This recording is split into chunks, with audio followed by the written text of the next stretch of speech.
Oh, I see.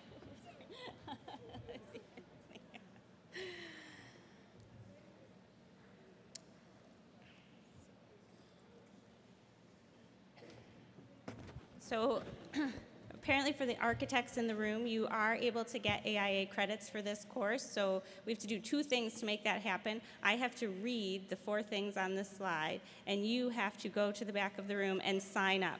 So bear with me while I do the one thing, and make sure you do the other thing if you need your AIA credits. At the end of this program, participants will be able to learn how freshwater resources can be leveraged to catalyze economic revitalization, overall health, and well-being of a population. Participants will learn how investments in engineering, landscape planning, clean and effective manufacturing, and green infrastructure can restore services provided by strong, functioning water systems. Participants will learn best strategies for improving programs and initiating discussions in municipalities on the positive impacts of restoration of freshwater resources in the Great Lakes Basin. And participants will learn how natural restoration within urban redevelopment projects can be made a high priority in all urban growth and no-growth areas. I think you should get a lot more than 1.25 credits if you learn all that in the next hour. So I'm Jessie Fisher. I'm from Buffalo Niagara Riverkeeper. I'm the Director of Planning there, and I will be your moderator this afternoon, although I don't know if I can moderate these two. Just getting them up on the stage has been all I can manage. So I say these statistics a lot, but every time I say them, they really strike home with me. I think they're really powerful things, and I think they bear saying again and again. And really, they're why we're here, not just here in Buffalo at the CNU conference, but why the city of Buffalo is here, why the city of Milwaukee is where it is, why Chicago is where it is. It's really because of the Great Lakes. Collectively, the Great Lakes contain 95% of North America and 20% of the world's surface freshwater resources. Collectively, the Great Lakes region is the 4th largest economy on the planet. This resource provides the basis for shipping and fishing, manufacturing and agriculture, and tourism and recreational-based businesses. It's also just incredibly beautiful. There was a time when we took all of this for granted, exploiting and polluting our waterways and the ecosystems that support them. Consequently, fish stocks have dwindled, invasive species have displaced local species at alarming rates, beach closings due to contamination are commonplace. By some estimates, 50 to 70% of our historic wetlands have been lost. Toxic algae blooms have threatened and even closed some drinking water intake facilities. Are you depressed yet? Wait, there's more. And in our local city building, many planners turn their backs on the water, seeing local waterways as industrial extensions and building walls between people and water in the form of highways, buildings, and manufacturing facilities. Historical and cultural connections between people and the water were lost or privatized. But we are at a crossroads in our relationship with the Great Lakes. If we want to, we can get a do-over. We can call in our mulligan here, people. This is the time. We're not at the tipping point of no return. We have the chance to take everything we've learned about how to build, develop, farm, and use our watershed in ways that are regenerative instead of in ways that are reductive, and apply it to how we move forward. While daunting, the task is not impossible, especially if we take a systems-level approach to watershed resiliency that includes the ecological components, of course, but also considers and carefully integrates the social and economic drivers that make water management policies. The really good news is that we are no longer operating from an inferior knowledge base. We actually have most of the answers we need and have developed a huge amount of understanding about how and where and what to build or not to build in order to protect and regenerate the natural systems that will provide us with our greatest shot at long-term human, ecological, and economic health. We know, for instance, that green stormwater management techniques actually do a better job of cleaning water than traditional gray infrastructure, all while beautifying our urban environments and providing critical groundwater recharge for the Great Lakes Basin. We know that the best way to protect our coastal communities from expected increases in storm surges due to climate change is to protect and rebuild wetlands and conserve open spaces along waterways, which also happens to provide opportunities for recreation and habitat conservation. We know that placing planted buffers between crops and local streams and tributaries is the best way to reduce agricultural runoff into waterways, reducing toxic algae blooms, which harm human drinking water, lake ecology, and forced beach closings. Even a 50% buffer between a crop and a waterway can reduce nitrogen by over 50%, and a 200-foot buffer can almost completely eliminate it from our watershed. You do that, you're also providing needed habitat corridors and protecting biological diversity. We know that the best ways to protect water quality and quantity is to protect land around the headwaters, which has the added benefit of limiting sprawl and the negative consequences of continued overbuilding in the suburbs and in our rural communities.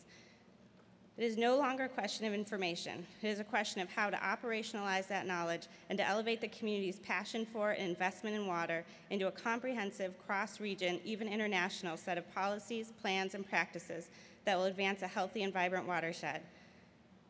After all, Mother Nature just doesn't seem to care about the lines that we've drawn on maps or the oh-so-important political boundaries we've created. This right here is one of the 11 sub-watersheds of the Niagara River Basin. And it's a little creek, but it runs through 4 separately incorporated municipalities in New York State. And each of those municipalities has total empowerment by New York State with respect to land use planning and other decision-making. Those decisions that each local government makes not only affect each other, but also have regional and international consequences. Until recently, this little creek was actually the largest source of PCB pollution in Lake Ontario, 35 miles away. The governments of Canada and the United States have formed the International Joint Commission and the International Water Quality Commission to begin the policy formulation surrounding some of these issues. But it is really the local communities that are at the forefront of the design and policy decisions that will impact the entire basin. It is their decision with regard to zoning, infrastructure investments, transportation systems, economic development policy, and farming regulations that will determine whether we are able to take the knowledge we've gained and use it to build a more vibrant future. At Buffalo Niagara Riverkeeper, we have been using the term blue economy to focus local attention on the issues surrounding watershed health and its impact on people. We define the blue economy as creating economic revitalization through the restoration of the health and integrity of our freshwater system. And it's really that word through that's the most important part of the definition. Too often, planners or economic development officials try to silo various aspects of revitalization. We're told of false choices between protecting the environment or landing that big new corporate headquarters. Or we are told that we have to work on mitigating adverse impacts from a development rather than finding ways that the development itself could actually contribute to the overall health of our community. Or we are told that we can have good manufacturing jobs or a clean environment rather than creating opportunities for clean production. The blue economy is the idea that it is through the restoration of the health and integrity of our watershed that we will generate lasting, sustainable prosperity. 2 quick case studies in the Buffalo Niagara region to illustrate this, and then turn it over to our speakers to talk about their basin-wide vision for the Great Lakes. 10 years ago, the Buffalo Sewer Authority began a negotiation with the Environmental Protection Agency and the New York State Department of Environmental Conservation to bring its combined sewer overflow system into compliance with federal and state standards. When they released their first draft, it was a completely gray plan, relying entirely on new underground piping, collection, and storage systems. Using a small grant from 2 local foundations, Buffalo Niagara Riverkeeper was able to engage the Sewer Authority in its planning. By using a strong scientific knowledge base, we were able to move the final accepted iteration of their plan to one that includes over $90 million in green stormwater management projects, nearly a third of the total long-term plan investment. In the next 5 years alone, the Buffalo Sewer Authority expects to divert more than 200 million gallons of combined sewage overflow using green stormwater management techniques alone. We were also able to secure a commitment from the Buffalo Sewer Authority that as they move forward in implementing green technologies and are able to judge their efficacy, they will consider ways to replace currently planned gray infrastructure projects with green infrastructure projects. In the late 1980s, Riverkeeper founders worked with the Department of Environmental Conservation to create a remedial action plan for the Buffalo River, one of the Great Lakes areas of concern. In 2003, Buffalo Niagara Riverkeeper became the first and only nonprofit organization to serve as a RAP coordinator, the official federal implementation arm for river restoration. Using an initial $1.3 million investment, Riverkeeper led an 8-year process with the EPA, the DEC, the City of Buffalo, the Army Corps of Engineers, Honeywell, and major community groups to put in place and implement the technical and financial plan that has led to the major restoration and revitalization of the river. Through this effort, over $70 million has been raised from the private and public sectors to support large and small-scale remediation and restoration efforts, including $10 million for shoreline rebuilding and natural habitat work, $300,000 in seed funding that led to the creation of the first park on the Buffalo River in over a century, over $500,000 to rebuild the shoreline and dredge a polluted river inlet for the Buffalo Scholastic Rowing Association, and nearly $2 million for the Riverbend site, where one of the world's largest steel manufacturing brownfields was transitioned to a viable green development site for the City of Buffalo, and where 2 new solar power businesses are expected to take up residence next year. We are lucky today to have two distinguished speakers here who have been engaged in creating and promoting these ideas as a holistic vision for the entire Great Lakes Basin. One is a Great Lakes city mayor and a leading American thinker on urbanism, and the other from his work as a planner and architect in the Great Lakes Basin as well as internationally. John Norquist's work promoting new urbanism as an alternative and antidote to sprawl's social and environmental problems. I don't?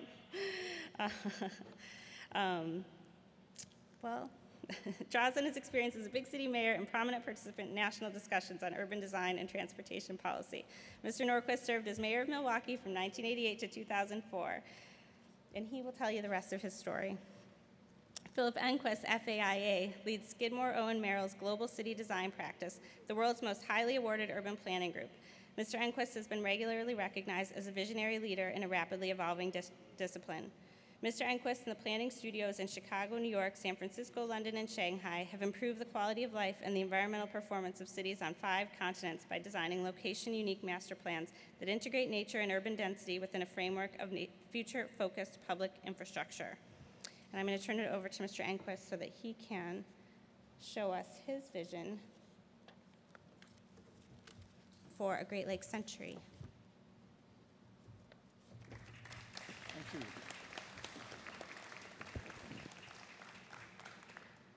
Thank you, Jesse. How do I get this?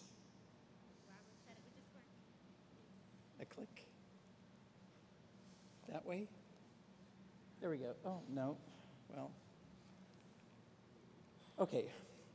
About 5 years ago, we were involved in the centennial of the Chicago plan that had been developed by Daniel Burnham and the business community of Chicago, which was a really incredible visionary plan that still 100 years later inspires the Chicago community. And there was an effort to contribute ideas to the next 100 years. And we thought, well, I think we actually said no. We weren't going to do anything because we felt we did this for a living. And then we felt guilty and thought, well, what would Burnham do today? Because when we went back through his plan, he actually took a broad view of Chicago and its role with all of Lake Michigan. So we decided to look at what was out there guiding the health of the full Great Lakes watershed. And we said, what good would a healthy Chicago be if it was sitting on the edge of an unhealthy lake? So we approached this from a design, urban design, planning standpoint, not a scientific standpoint.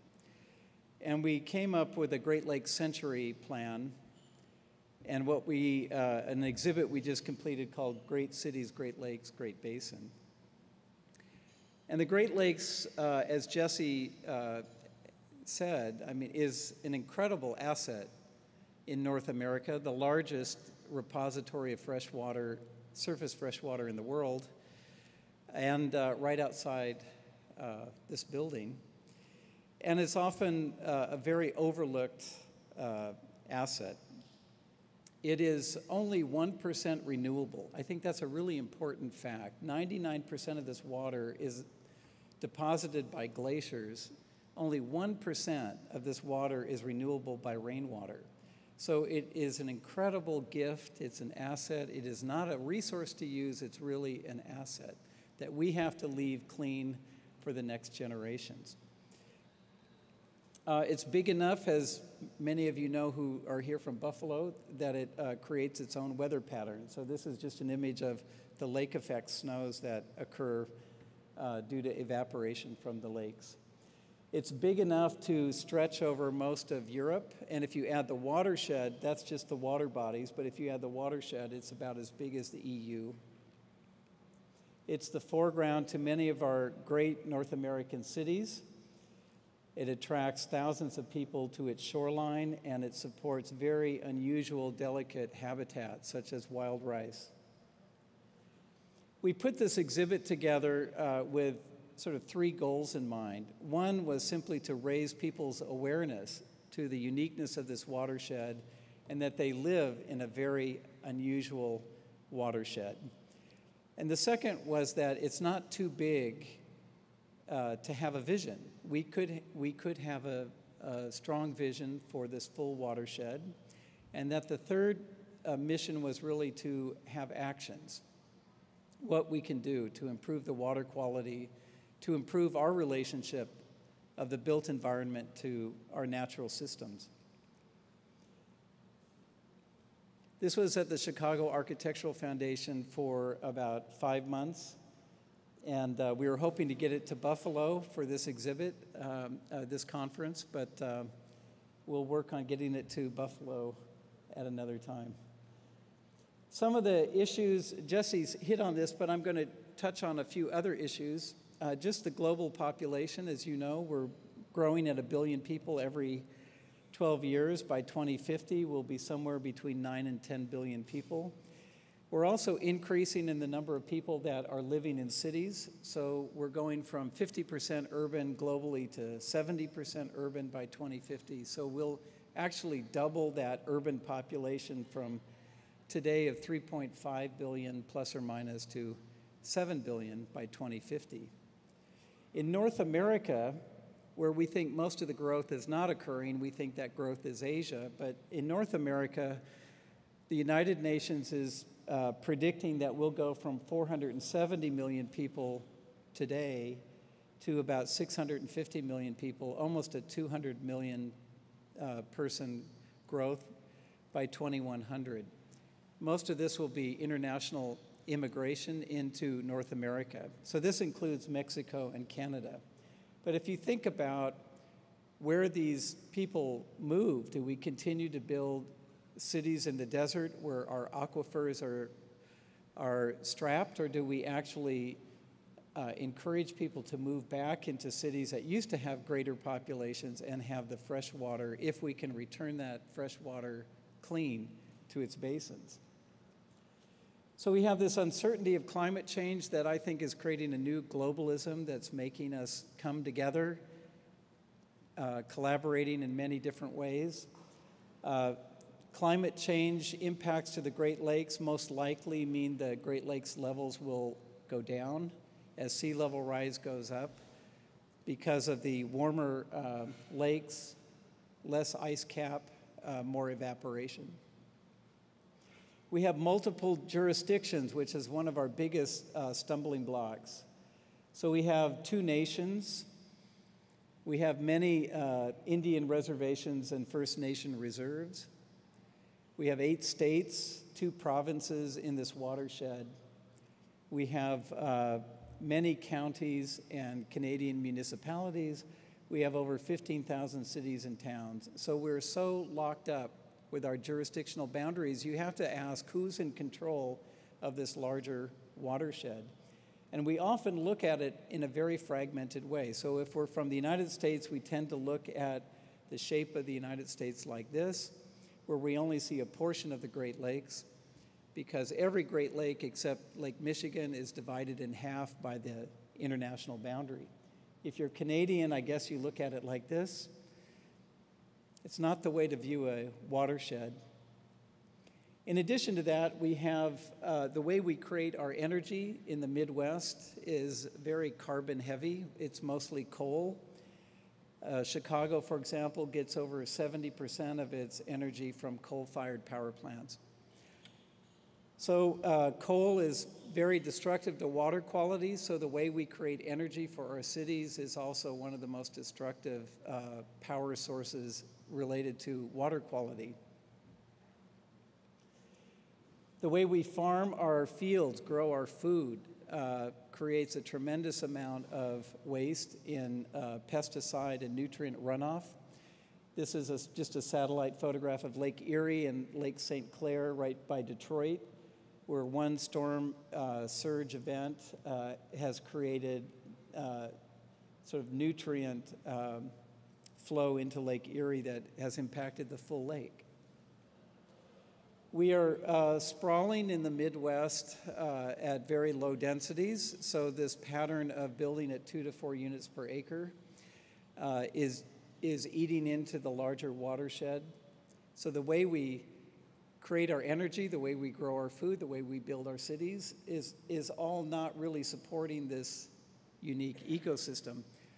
Right now, with our calculations, we think there's as much as 10,000 square miles of land already zoned for single-family housing in the United States in this watershed that's yet to be built.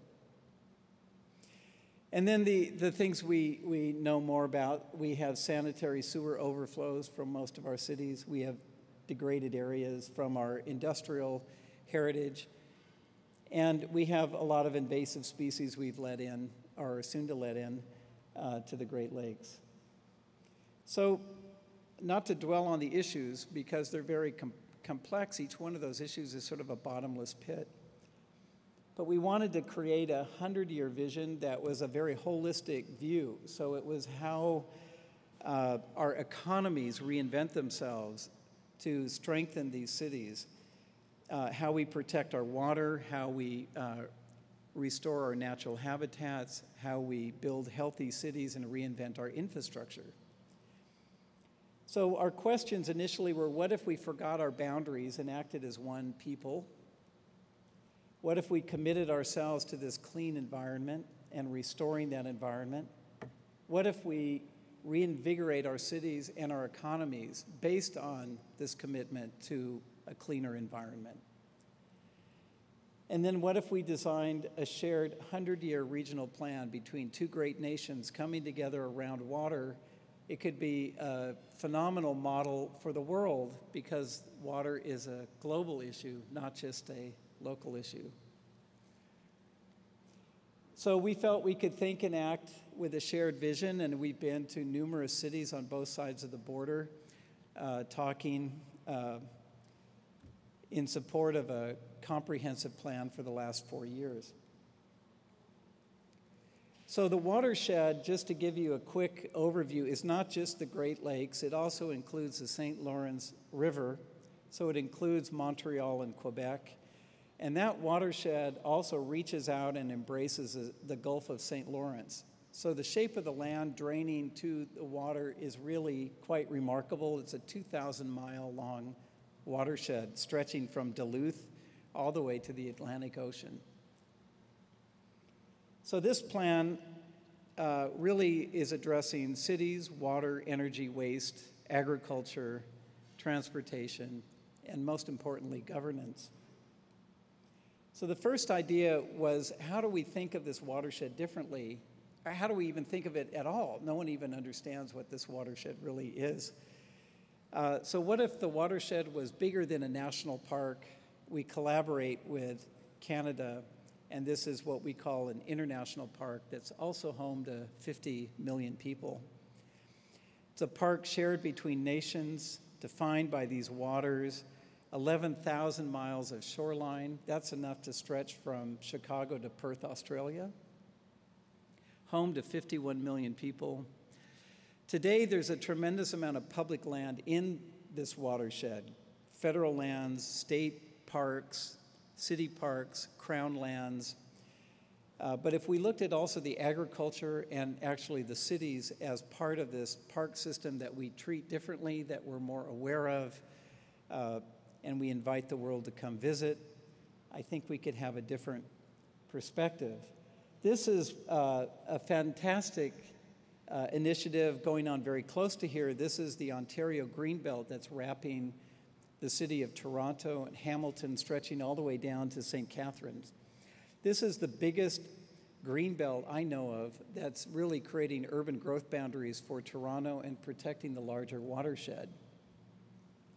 What if we did the same thing over the full Great Lakes, wrapping all of our cities, behind Milwaukee, behind Chicago and Gary, behind Cleveland, behind Buffalo, behind Detroit, and through Detroit, to ensure not only compact cities, but also a richer watershed to filter our waters. The second idea is really how we green our cities and get our cities in balance with our environment. We know we're going to be urbanizing these regions. Many of these cities were bigger populations in the 1950s than they are today. How do we encourage growth back to these cities? I was at a conference with Rem Koolhaas not long ago where he said, you can't have sustainability without density. I think that's absolutely right. We have to encourage, I think in this century, a commitment to much higher density living. We're blessed with great cities in the Great Lakes watershed, Chicago, Milwaukee, Buffalo, cities with great infrastructure, great transportation infrastructure. How do we build on that? And how do we start to introduce more efficient systems? For example, this is a diagram done by Martin Felsen and Sarah Dunn from Urban Lab, where they have a project called Growing Water, where cities create more permeable ground plains, where you take water from a lake, like Lake Michigan, you use it, you then don't discard the waste, but you actually filter the water, you return it to its aquifer, you catch along with it all the rainwater, and you return it back clean. We're looking at this for a project on the Southwark Steel Plant in Chicago, where this is a development for probably 15,000 new residents. We're looking at an infrastructure of streets and parks that filter all the stormwater, return it to the lakes. So it's a 600-acre project that would be the biggest piece of Chicago that returns stormwater back to Lake Michigan. The third idea is how we get smart about transportation in the Midwest, how we renew our rail heritage, how we connect our cities together. This is a little chart, maybe hard to read, but it's comparing urban density and energy for transportation. So at the bottom right, you've got Hong Kong and Tokyo, and then maybe 10 times the energy to support cities up on the top left, which would be Houston, Phoenix, Detroit, Denver, Los Angeles, that our cities at lower density are consuming far more energy just in transportation. So how do we make our cities compact and walkable, which is what you all come together to talk so well about? How do we make these cities bikeable? But also, how do we connect these cities together besides just investing in highways and our airports? So if we looked at the high-speed rail infrastructure of Japan, of Europe, of China, trains that are designed to move 230 miles an hour, and if we forgot our boundaries and we connected Chicago to Toronto, let's say, that would be a 3.5-hour train ride. That would be very compatible or comparable to the time it would take to get to an airport, fly, and get back into your city. If we then looked at how that network continues, so Toronto connects to New York or Montreal connects to New York, and the Great Lakes are connected in, this international trade zone becomes much more connected through North America. It seems like a very critical infrastructure system that we should be discussing in this century. Renewable energy is the next component. How do we get off of coal? How do we literally commit to freeing ourselves from coal? This is a wind map we pieced together from Quebec and Ontario province in the United States. The red are outstanding wind speeds. I don't know if we want windmills on our lakes, but we should be at least cognizant of the fact that we have phenomenal wind, geothermal, solar, biofuels that we could be accessing. This is Copenhagen, which has made a phenomenal commitment to renewable energy, reducing their carbon emissions by 2/3 since 1980. The next component in this plan is just supporting our ecosystems, supporting our inland waterways, our streams, rivers, the pieces that Jesse's responsible for, to ensure that water is clean and drinkable, swimmable and fishable, return to the lakes clean, and that we have the policies that are addressing climate change, and that we also understand and develop technologies related to conservation and filtration of urban waters. Not to focus on Copenhagen too much, but they also had a sewer to bath program where they restored the water quality of their harbor, and it went from water that wasn't supposed to touch your skin to a harbor they swim in. We have a Chicago River through the heart of Chicago, it's a beautiful thing to look at, but again, you're told not to have the water touch your skin if you're canoeing. But what would it take to get that river swimmable?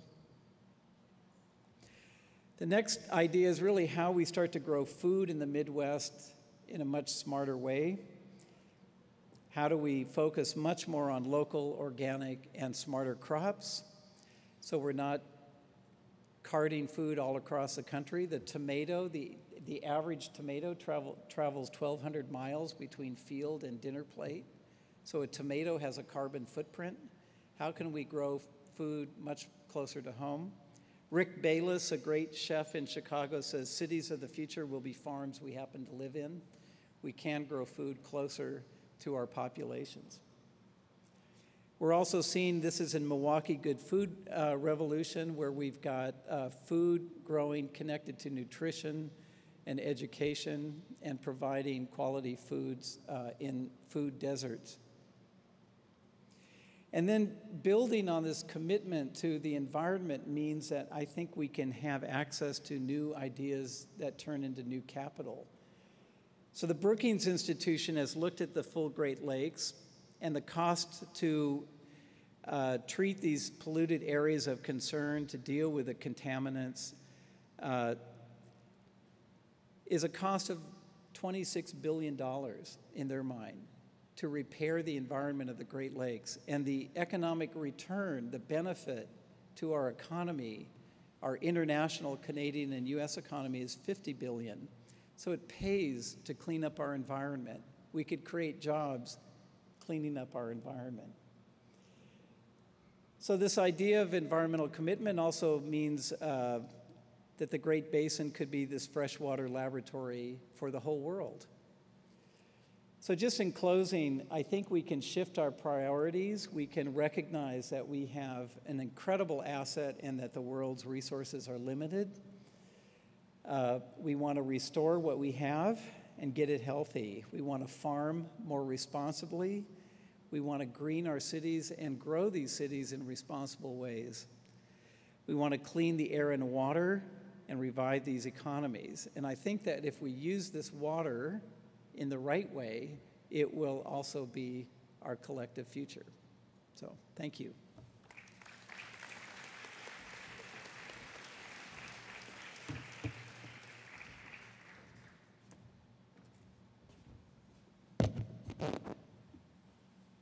Hello. Okay.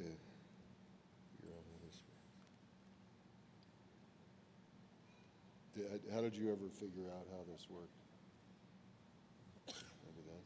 There it goes. Yeah, just push the idiot button. Okay. Now, the Great Lakes St. Lawrence Mayors Association is an organization that I used to be the head of. I used to be a lot of things. In fact, pretty soon I'll used to have been the head of the CNU. But the Great Lakes Mayors Association, Great Lakes St. Lawrence Mayors Association, has been dormant off and on. When I got involved in it, I joined, and then they immediately offered me the presidency. Now that tells you something about an organization.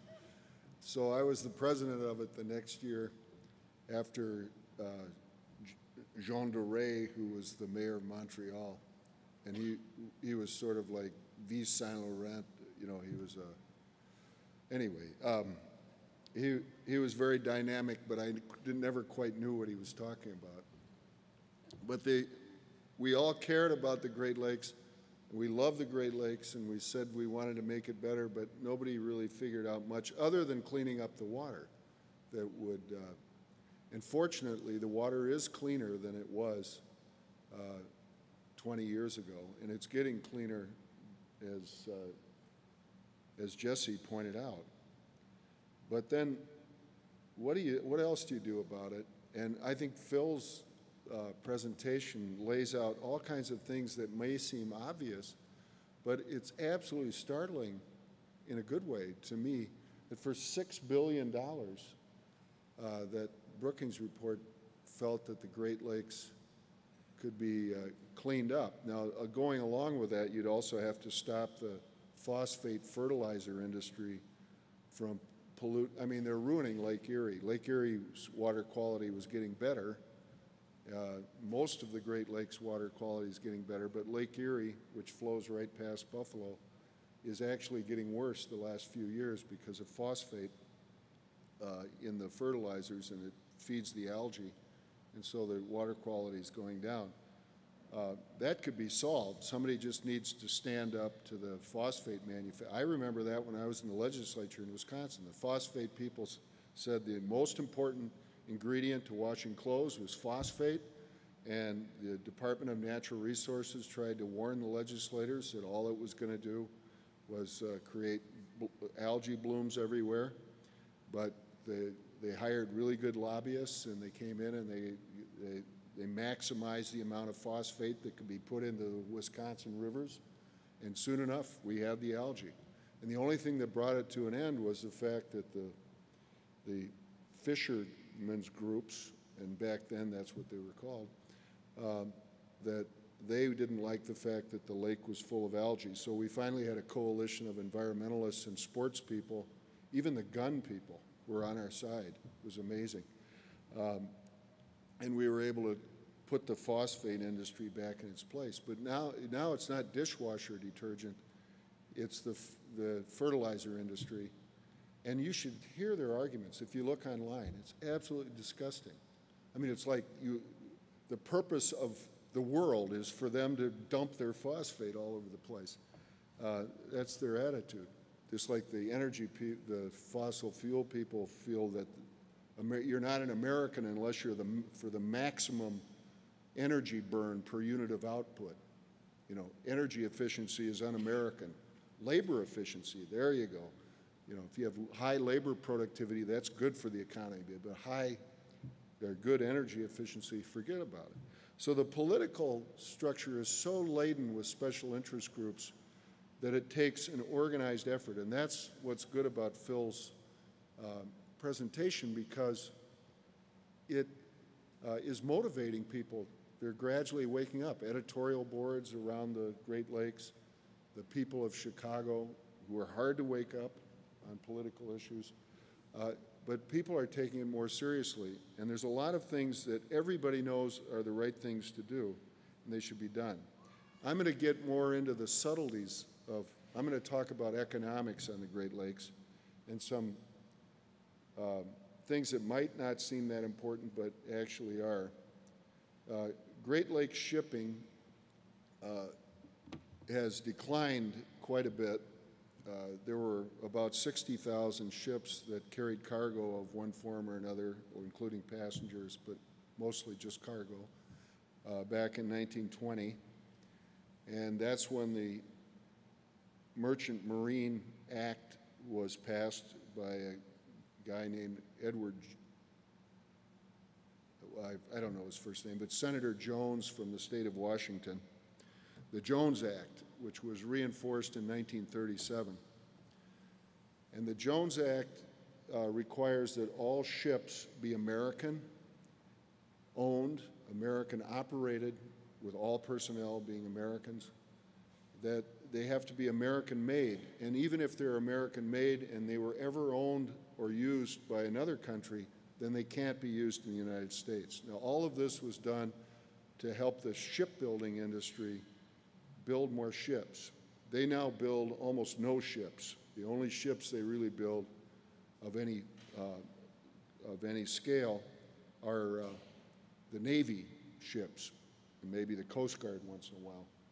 So the shipbuilding industry's collapsed. It's been protected to death by itself, by its own lobbyists.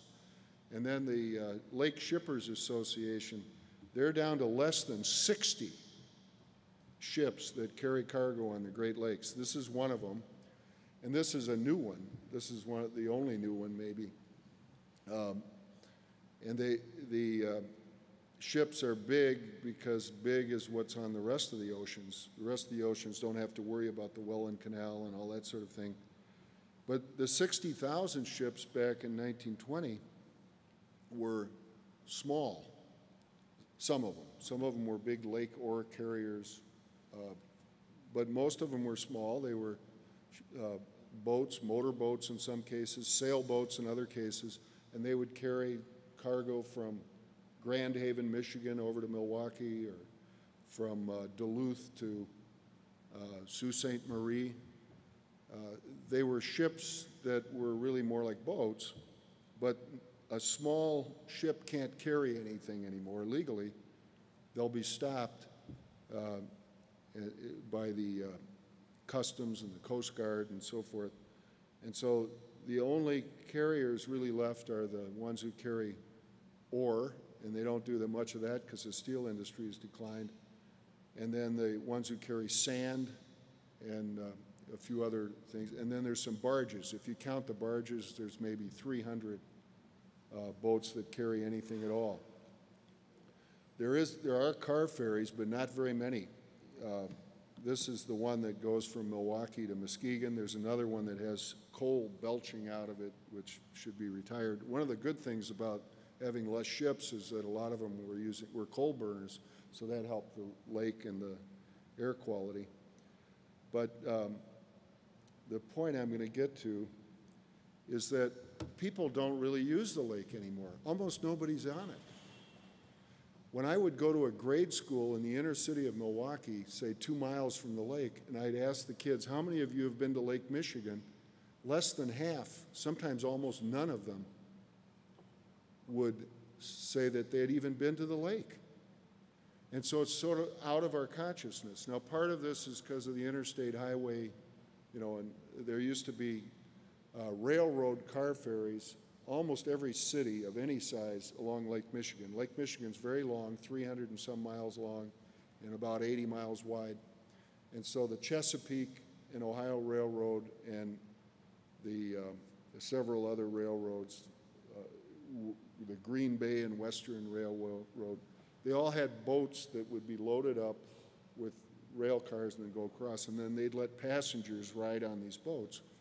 And so by 1970, it was down to these, and then you can see the dotted lines. Those were the ones going out of service. And today, for a while, there was only one. Now there's two.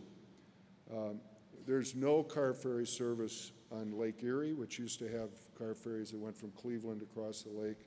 There's some that go to those little islands off of Sandusky. But anyway, people don't ride on the lakes anymore. Last summer, Andres Duani and Nathan Norris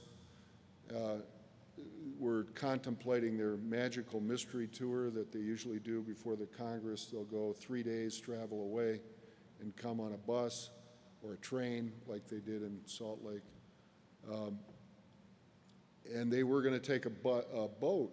They figured they'd take a boat from Detroit to Cleveland, maybe stop at Erie, and then come up to Buffalo. But there is no boat. There's no scheduled boat service at all.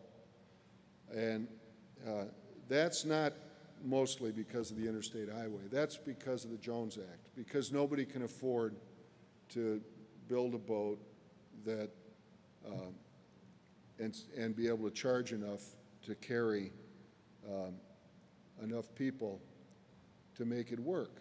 If you go by contrast, if you go to Lake Constance or Bodensee, if you're German, between Switzerland, Austria, and Germany, it's a little lake. It's about the size of Lake Champlain. It's just, there's car ferries going all the time. And so this gets me to John O'Hara and Butterfield 8. And by the way, the next slide is Elizabeth Taylor, so, just get ready for that. In 1931, John O'Hara wrote Butterfield 8, and it's a book about a social girl, or otherwise, well, a call girl, and falls in love with an aristocrat who lives in Stamford, Connecticut, or someplace like that. And yes, Stamford, Connecticut. So anyway, they fall in love and everything's going fine, but then finally the aristocrat realizes that the woman he's in love with is so far beneath him in social class that he has to break it off. And so he does. And then the book ends tragically with her throwing herself off of a boat that's a packet boat, regular scheduled service from New York to Boston. And in 1931, there were all kinds of boats. You could take a boat to Baltimore. You could take a boat to, you could take a boat from Savannah to Charleston every day. You could take boats all along the seaboard. You could take a boat from Los Angeles to San Francisco. Believe it or not, you can't do that today because it's almost impossible. And why do we have the Jones Act? Because the Matson Line, which runs the boats to Hawaii, is the only line, and they carry cargo to Hawaii. That's why cornflakes cost about $9 a box in Hawaii. But it does affect the cities on the Great Lakes. The cities aren't using the Great Lakes. The people who live in the cities aren't in the Great Lakes. And it affected John O'Hara's book. So in 1954, the movie came out with Elizabeth Taylor and Lawrence Harvey and Eddie Fisher, who she fell in love with during the movie. It was one of her marriages. Anyway, by 1954, there was no boat service to Boston. So instead, they took the turnpike. Carolyn, what is the turnpike that goes along the coast in Connecticut? 95? Okay, well, whatever. It wasn't called that then. That was before the interstate highway. Okay, the Connecticut Turnpike. So anyway, she had to take the Connecticut Turnpike and then drive her car into a bridge abutment and kill herself, just as Lawrence Harvey came up behind. Just like in the book, the guy got to the boat ramp just as she was going over, and that's how that story ends. So they had to change the plot to fit the new technology. All right, so what's happened to these waterfronts? This is Cleveland. You know, come to Cleveland. There is the Rock and Roll Hall of Fame, but it's surrounded by a lot of sand piles. This is Toledo, Ohio. And this is Buffalo. This is the outer harbor, the south, going from Lackawanna to downtown. And it has a freeway which just totally ruins any development potential on it. And this is coming from the south to downtown, the Skyway. And here's Buffalo. It's waterfront from the northern boundary of the city in Tonawanda to the southern boundary of the city in Lackawanna. Has great separated highway all the way, blocking the city. The city grid doesn't reach the lake. So there's really no waterfront. You know, unlike, well, this is a bad example. This is Biloxi, Mississippi. They love highways so much they actually built the highway out into the ocean. So that's a bad example. But Buffalo used to touch there's a railroad in there, but it still was pretty close to the lake. Oh, I'm sorry, I put a slide out of order. But this is Stefanos Polizoides' plan, which we showed yesterday, which he's glad to show to you personally anytime you want. But it would be 7,000 units of housing altogether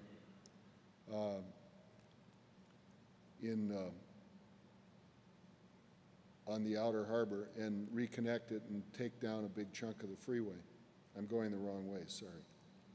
Okay, but this is San Sebastian in Spain. That's the kind of waterfront they have. And here's another portion of it. And here's the waterfront Milwaukee used to have. Actually, Milwaukee has a pretty good waterfront even today, but this is Jones Island, where the Kashubs live. They were Polish people who lived in Germany and moved to Milwaukee, and they were mostly fishermen, I guess they were. And this was their island, and the city decided that it was unsightly having them there, and so they, in the 1930s, destroyed it.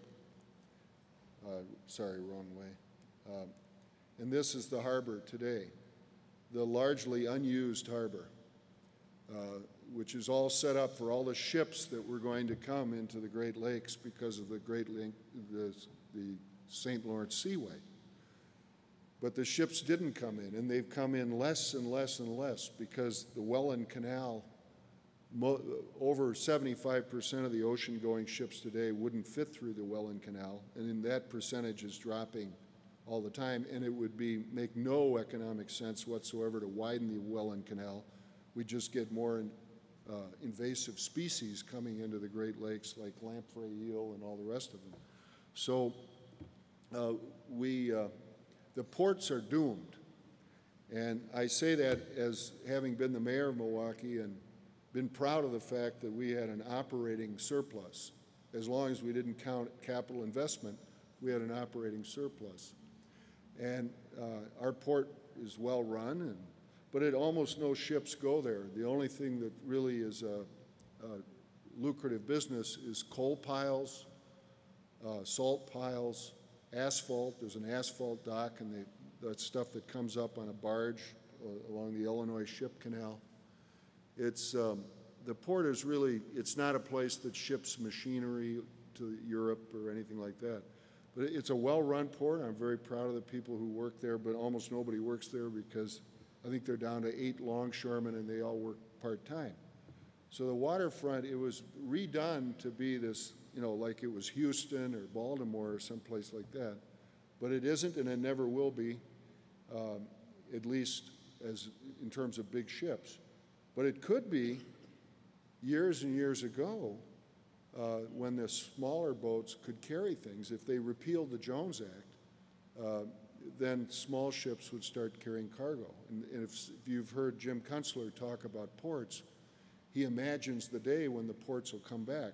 But on the Great Lakes, they're not going to come back to carry large volume, they have large volume ships come in. They're going to come back, if they do, with small volume ships, carrying a load of furniture on a 65-foot sailboat from Muskegon to Milwaukee. That's the kind of thing that used to happen. It could come back again. But in the meantime, we need to use the water in ways that does add value. And this is, for Buffalo, I want to give you an example from Milwaukee.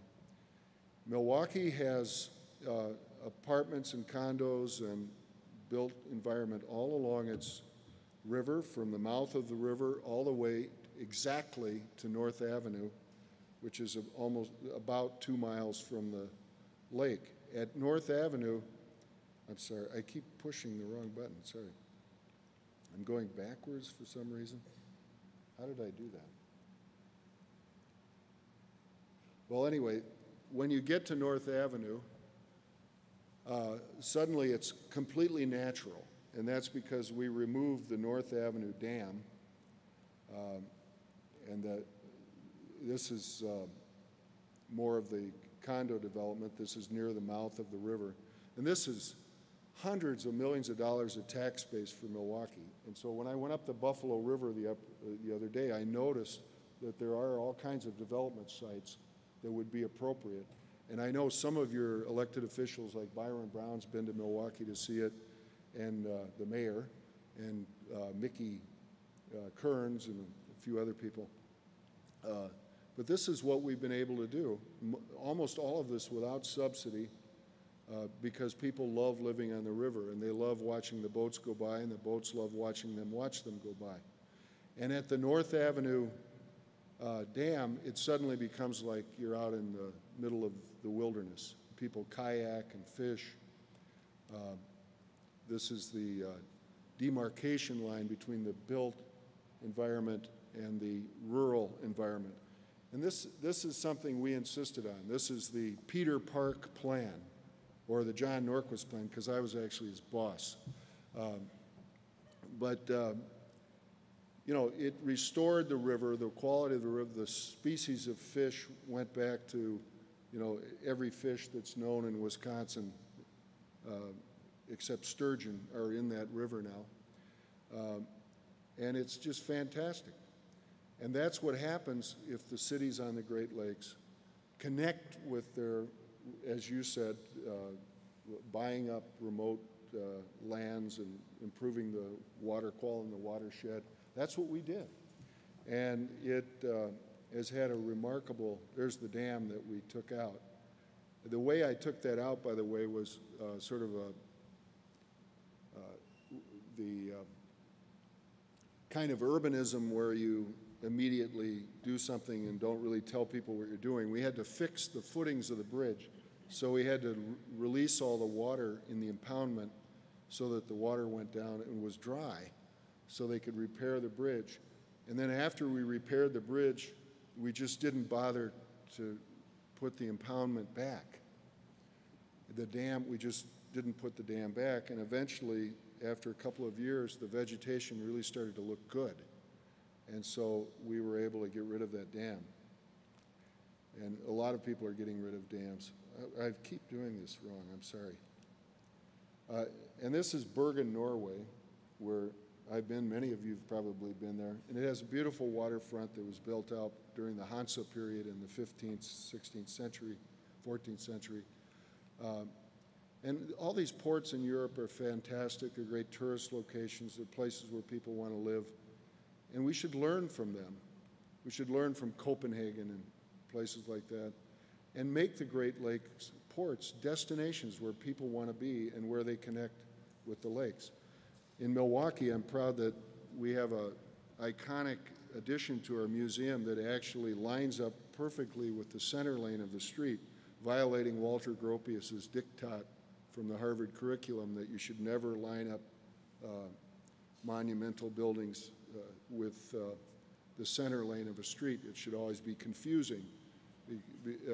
That you shouldn't do that because it would be imperial architecture from the pre-World War I period. Fortunately, Santiago Calatrava didn't agree with that, and so it's just a beautiful, adds value to all the buildings along the street, and it connects people to the lake. It makes them want to walk down Wisconsin Avenue and get close to the lake. Milwaukee has a car ferry again, which is good for the lakes. All of the cities, and I've told my colleagues that have been mayors or are mayors on some of these lakes, that connecting people to the lake with car ferry service, with boat service, with water taxes if you have to, whatever it is, it makes a big difference. And if people have contact with the lake, then they'll care about the lakes more. If they know they exist, they'll care about them. And then they'll carry out Phil's plan, and they'll support politicians that'll carry out the plan. And that's why I brought up the Jones Act, which belongs in Davy Jones' locker. Thank you very much.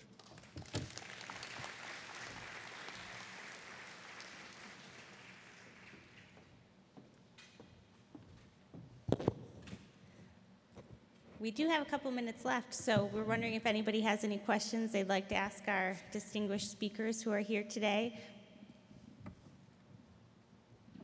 Oh, Sue, do you want to? They're putting a microphone there. What is the strategy to eliminate the Jones Act? Who do we need to call? Write to, talk to. That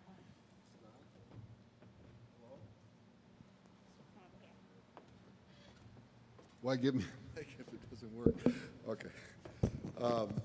Yeah, I actually do have a strategy. I'm glad, and I didn't just make it up. I got the Great Lakes St. Lawrence mayors back in 1993 to pass a resolution saying that the Jones Act should be repealed.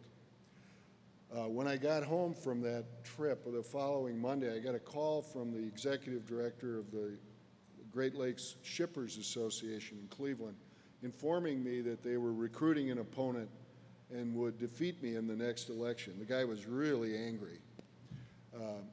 I said, well, you know, do your best. I mean, the next election isn't for 3 years, but, you know, take your best shot. So anyway, 3 years later, I won again. I mean, it wasn't close, and I didn't notice them being involved, but that's the way they operate. In fact, the coalition that supports the Jones Act meets every Monday morning in Washington, D.C., and they go over the list of all members of Congress and try to have a positive contact with each member of Congress or a member of their staff every single week. I mean, for the Matson line, this is gold.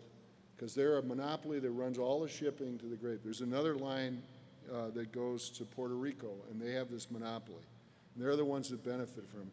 The Great Lakes shippers, it's really pathetic. I mean, the number of boats is just declining constantly, and they're going to fight right down to the last boat. Now, if they didn't do that, if they repealed the Jones Act, the number of ships on the Great Lakes would actually go up. So my strategy failed then because a year later, all the other mayors, not all of them, a few of them stuck with me. The mayor of Duluth was on my side, and he had a real port. But most of the rest of them chickened out. The mayor of Montreal was fine because he didn't care. That's a seaport. It's really not part of the Great Lakes system. And it's not American, so he voted with me. But almost all the Americans voted to cancel our resolution. But something's changed. We now have a new ally, the Koch brothers, and all the other guys who are involved in fracking, because they want to ship their stuff through the Great Lakes. Now, this is an ally that kind of makes you feel a little, like you got to wash your hands. But they're really mad. There's been editorials. There's an editorial in the Wall Street Journal 2 days ago demanding that the Jones Act be repealed because they're not going to be able to get all this oil and gas and stuff on the railroads. There's not enough room. Remember that line where there was a fire and 40 people were killed and all that? That line's shut down right now. So they want to be able to go through the Great Lakes. So what they're saying is, well, at least repeal it so you can run all the fracking stuff through. We'll keep the Jones Act for everything else, ruin everything else, but at least at least that's opening up the subject. And there is a group of consumers of products that are for repealing the Jones Act. People who have stuff shipped in, like Milwaukee Paper Machinery Company, which makes factory equipment. They buy steel from Finland and Sweden and places like that. The Jones Act costs them a lot of money, so they don't like it.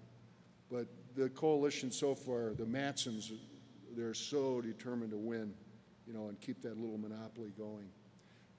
But anyway, one other comment I wanted to make, the effect this has on tourism. There's one boat that occasionally does a cruise that Americans can ride on. It's very expensive, that'll go on the Great Lakes. But there's a French boat and a German boat that go from Chicago to Detroit. Sometimes they go all the way to Toronto. They do on the way out.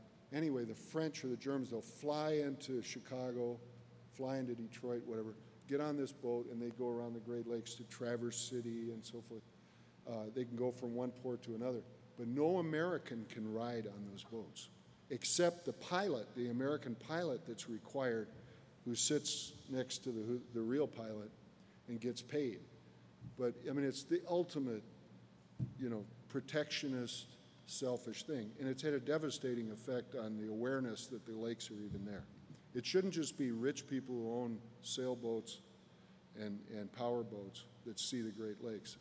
Everybody should be able to do it.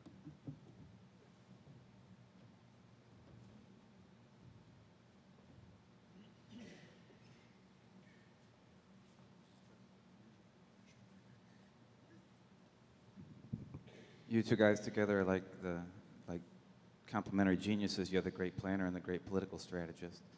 But I'm wondering if, with the structures we have now, if we could realize Phil's vision in 100 years, with the international structures, the political structures, or does a new regional international structure of a political structure need to be created for either one of you?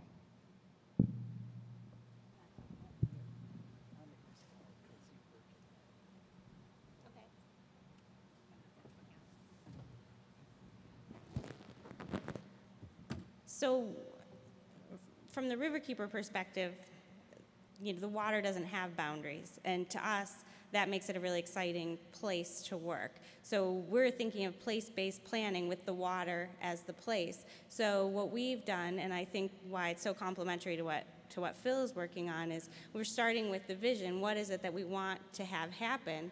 And then what are the structures? So I think it would not be so fun to try and change all of our political structures. I know Phil does work in other countries where maybe the political structures are different, and maybe we could change some here. You know, the mayor could probably talk about that. Right. We could have a dictatorship, it'd be easier. But I think it's also very empowering on a local level. So if we can create these visions and create a plan for what we want to achieve in 100 years, which is why I'm very inspired by what Phil has done, then on the local level we really can. That's where the pedal hits the metal, that's where the water is, that's where the aquifers are. So we can actually then work within the existing structures to get the outcomes that we want. Riverkeeper, you know, we've been working in that way, and we have made some huge strides. It's about creating coalitions of public entities, private companies, the NGO community, and just really figuring out, but you have to know where you're trying to go, and I think that's why the Great Lakes Century is such an exciting vision. And then we just use the political structures that we have, and we get the results, and we are seeing that, and you're seeing it more and more. And I think it's very empowering for local communities, frankly. There's a lot that we can do, and there is a lot that is happening. Is this on? Oh. I think that climate change is going to force a new kind of partnership within governments to collaborate in ways that they haven't before. And I also think that with this particular watershed, which is shared between two nations, there is a real need to come together around watersheds in a partnership. And this has happened to some degree with the Great Lakes Compact, where states and Canadian provinces are working together to avoid diverting water out of the watershed. But I think it will apply to more things than that. I mean, for example, we've got a major U.S. city that's declared bankruptcy right in the middle of the Great Lakes. Detroit is halfway between Chicago and Toronto. If we could have a national transportation plan, which we don't, but if we could have, you could actually connect these cities together and connect Detroit into a vital international economy. No? That was Miguel Cabrera. We don't have a national energy strategy. I mean, we really have to figure out a way to unlock ourselves. We're very locked down right now, and all you have to do is look at the power of the Chinese central government and what they can achieve in a very rapid amount of time. It really takes your mojo away. We have to find a way to renew ourselves and get ourselves unlocked, and I think it's through I don't think it's forming new governments. I think it's forming partnerships around our ecosystems.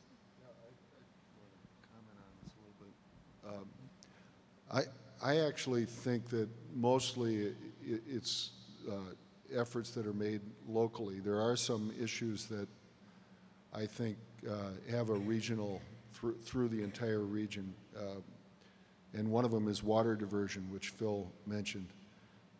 The state should take a really strict line on it. My state wants to divert water into Waukesha County, which is on the other side of the subcontinental divide. There's no good reason for doing that, and hopefully other states won't go along with it. But you start doing this diversion and the next diversion, pretty soon the Fox River Valley in Illinois will want it, and then you're just going to have more and more water diverted. And as Phil pointed out, a lot of that water is glacial water. It's really taking water out of the lakes that really has been there a long time. As far as the political structure locally, people need to make the lakes a big issue, and eventually the government responds. That's happened somewhat with clean water. I mean, all the diversion of and treatment of sewage that's happening now that wasn't happening 40 years ago, that didn't happen because people in the bureaucracy suddenly said they wanted to do it. It happened because the public supported cleaning up the water. And that's the value of groups like Riverkeeper, because they raise that awareness. We had a Riverkeeper in Milwaukee who who was really a thorn in my side a lot of times, but ultimately helped us do good things faster. So I ended up appreciating it. I ran into the guy a while ago and said, thank you. It hurt, but I did it. Well, that's 5 o'clock, so that's probably about it. So thank you so much for coming. Appreciate it. And thank you so much to Phil and to John.